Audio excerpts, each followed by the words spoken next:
Hello friends, welcome to my channel Preeti life. कसे सर्व मस्त मजेत असतील तर मी पण मस्त मजेत आहे. तर आता 10:05 मिनटं टाईम आहे, तरी पण मी व्हिडिओ काढत आहे. तर नेल पेंट लावली, आताच चेंज केली, म्हणजे तीच कलर लावलेला आहे. पण काय बोलतात त्याला, ते पहिले काढले आणि परत फ्रेश लावला. तर मला नेल पेंट खूप खूप आवडते. पहिल्यापासून माझ्याकडं भरपूर सारं नेल पेंटचं कलेक्शन होतं. आता थोडंच आहे, पण आहे 2-3 तरी आहेत. तर अगोदर खूप साऱ्या होत्या, म्हणजे मम्मीकडे असताना खूप साऱ्या होत्या. तर आता कसं झालेलं आहे, मी त्या दिवशी शेवटचा व्हिडिओ टाकलेला आहे. आता ते व्हिडिओ मी स्टॉप केलेले. तुम्हाला मी त्या व्हिडिओमध्ये पण सांगितलं, तुम्ही भरपूर सारा सपोर्ट केला, भरपूर साऱ्या आत्तापर्यंत तुम्ही सपोर्ट करत आलेला आहेत आणि इथून पुढं पण करावं हीच माझी अपेक्षा आहे, दुसरं काहीच नाही आहे. तर आता आहे ना, लिटरली मी थकलेली म्हणजे असं नको झाले, असं वाटतं की बास आता इथंच थांबावं, आपला जीवन इथंच थांबावं असं झालेलं आहे मला. कधी असं वाटतं इकडं जावं, कधी वाटतं इकडं जावं, किंवा कधी असं वाटतं मध्येच थांबावं, अशी परिस्थिती झालेली आहे. तर आता माणूस कसं आहे, एकटी राहते तर भरपूर सारे काही प्रश्न पडलेले आहेत. भरपूर सारे लोकांना काय निगेटिव्ह कमेंट्स म्हणा, किंवा डायरेक्टली नाही पण इनडायरेक्टली कमेंट्स म्हणा, किंवा काय कानावर शब्द येतात, ते ऐकून आहे ना थोडंसं मनाला खूप वाईट वाटतं. आणि एकट्या मुलीने राहणं म्हणजे आहे ना गुन्हा आहे ह्या जगामध्ये. किंवा काय आपण किती पण काय बोलतात त्याला, चांगलं राहण्याचा प्रयत्न केला, चांगला विचार करण्याचा प्रयत्न केला ना, तरी आपल्याला निगेटिव्ह विचार करायला किंवा निगेटिव्ह वागायला ना समाज हा भाग पाडतो. आणि तसंच काय गोष्टी होत आहेत. म्हणून मी लवकरच निर्णय घेणार आहे पुढं लाईफमध्ये जाण्याचा पण, आणि लवकरच गावाला पण शिफ्ट होते मम्मीकडं. कारण की आता मी खूप प्रयत्न केला की नाही, मला स्वतःला एकटीला स्टेबल व्हायचं, पण लोक तसे नाही होऊन देते आणि बोलतात, बोलून टॉर्चर केलं जातं. आणि ते टॉर्चर आता नाही सहन होत, काही गोष्टींचं नाही सहन होते. म्हणून मग मी घेतलेला आहे निर्णय. तर सर्व गोष्टी झालेल्या आहेत, पण आता परत गावाकडं जायचं म्हणलं की मला परत त्याच गोष्टी सहन कराव्या लागणार आहेत. परत मला शून्यातून सुरुवात करावी लागणार. इथं माझा जॉब वगैरे लागलेला आहे, तरी पण माझ्यावर अशी परिस्थिती आली की मला जॉब सोडून गावाकडे शिफ्ट व्हावं लागणार आहे. पण बघूया कधी काय होणार आहे, काय नाही मला माहीत नाही आहे. पण लवकरच माझं होण्याचं चाललेलं आहे. तरी कारण की आपल्यामुळं काय लोकांना जर त्रास होत असेल किंवा काही गोष्टी बोलल्या जात असतील, तर मग नको. त्या तसं ऐकून घेण्याच्या पण पलीकडं काही गोष्टी गेलेल्या आहेत. म्हणून नकोच आहे म्हणलं. आणि मम्मीला पण काही गोष्टींचं हे होतं की बाबा ही एकटी राहते, तिला पण टेन्शन येतं भरपूर सारं.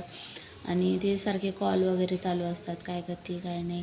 तरी पण मी माझ्या कामावर असते, म्हणून ती थोडीशी ही असते की बाबा ठीक आहे कामावर म्हणून. पण तरी पण त्याला टेन्शनच येतं. शेवटी काही केलं तरी पण ती आई आहे. आणि जर मला पुढं आयुष्यात निर्णय घ्यायचा असेल किंवा काय, तर मी मम्मीकडं जाऊन पण थोडे दिवस राहायला पाहिजे असं मला तरी वाटते. तर बघूया कधी कधी तो मुहूर्त लागेल तिकडं जाण्याचा माहीत नाही आहे, पण लवकरच जाईल.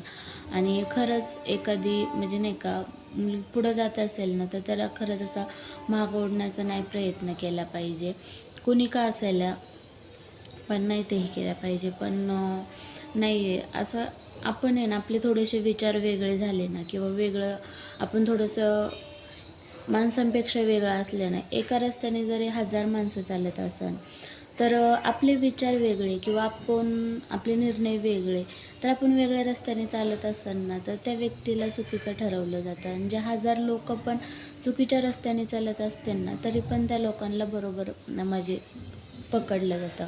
ह्या समाजात असं चालू आहे सध्या काहीतरी. म्हणून अशा लोकांमध्ये राहणंच खूप असं अवघड होऊन गेलेलं आहे, क्रिटिकल होऊन गेलेलं आहे. खूप काय बोलण्यासारखं आहे, खूप काय करण्यासारखं आहे.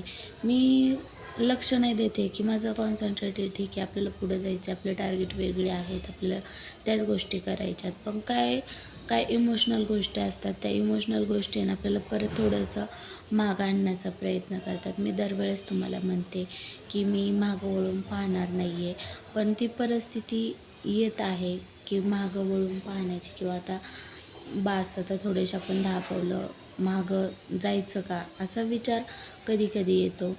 तर बघूया लवकरच मी जाणार आहे. तुम्ही मला सांगा मी काय करू, गावाकडं जाऊ का मी इथंच राहून अजून पुढं जाण्याचा प्रयत्न करू. तुम्ही पण मला सांगा. तुम्ही भरपूर सारं मला सपोर्ट करताय. ह्या सपोर्टची मला खूप सारी गरज आहे आणि तुम्ही करत आहे.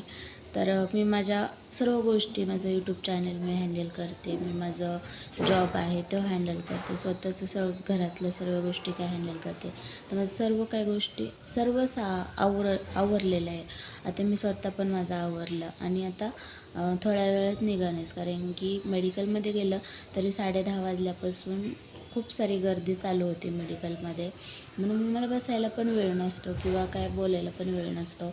तर म्हणलं की चला, अजून मला कपडे पण सुकायला टाकायचे आहेत, धुवून ठेवलेले आहे, सुकायला टाकायचे आहेत आणि जायचं. आणि मेडिकलमधून दमून आलं ना तो खूप शांत झोप लागते, खूप म्हणजे खूप शांत झोप लागते. कारण की माणूस दमलेला असतं आणि त्या टेन्शनच नसतं. रात्री मी एवढी शांत झोपले ना, खूप थंड हवा सुटली होती, खिडक्या वगैरे चालू होती आणि छान झोप लागली. आणि माणसाला आहे ना टेन्शन असलं ना तर झोपच येत नाही. माणूस किती झोपण्याचा प्रयत्न केला किंवा काही केलं ना तरी पण त्या गोष्टीकडं मन पण लागत नाही किंवा काय गोष्टी होतच नाहीत. म्हणून थोडंसं आपण आहे ना, एक मुलीला गुण आहे तिच्या मनासारखं जगणं म्हणजे ना एक खूप मोठासा गुन्हा झालेला आहे की नाही जगू शकत. तिला प्रत्येक वेळेस बंधनात बांधलं जातं किंवा बंधनं लादले जातात की हे तुझ्यासाठी नाही आहे, हे तू नाही करू शकत, हे तू कसं काय करू शकते, असं काही गोष्टी होतात ते. म्हणून स्वातंत्र्य व्हायचं म्हणलं ना, एकमेव पैसा, आणि पैसा म्हणले की त्याला कष्ट, आणि कष्ट म्हणले की त्यासाठी कष्टासाठी प्रयत्न करावे लागतात. अशा काही गोष्टी आहेत स्टेप बाय स्टेप. कारण की एखाद्यापाशी पैसा असेल ना तेव्हा माणूस त्यांना थोडंसं कमी टार्गेट केलं जातं. पण ज्यांच्यापाशी असं थोडंसं मिडल क्लास म्हणा, म्हणजे माझ्यासारखे म्हणा, तर त्यांना भरपूर साऱ्या गोष्टींना सामोरं जावं लागतं किंवा टार्गेट केलं जातं. चलो 10 बज गए. टाईम असा पटपट जातो, पण टायमाचं महत्त्व आहे ठेवलंच पाहिजे. मी जरी पण उशिरा गेले तरी पण कामावरनं सुटताना की बाबा नको, आपण उशिरा आलो ना तर आपण थोडंसं लेट जाऊया, कारण की घरी येऊन पण बसायचंच आहे, लेट जाऊया.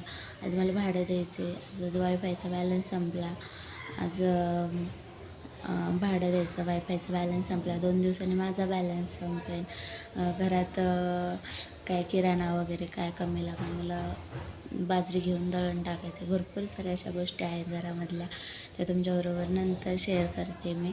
पण अशाच व्हिडिओला सपोर्ट करत राहा आणि तुम्ही सांगा मी निर्णय काय घेऊ आणि काय नाही. कारण की माझे तर मी पूर्ण असे हँग झालेले, स्टॉप झालेले, मला काहीच कळत नाही, इकडं जाऊ मध्येच थांबू, काय करू तुम्ही सांगा मला. तर चला मग भेटू पुढच्या व्हिडिओमध्ये. तोपर्यंत बाय.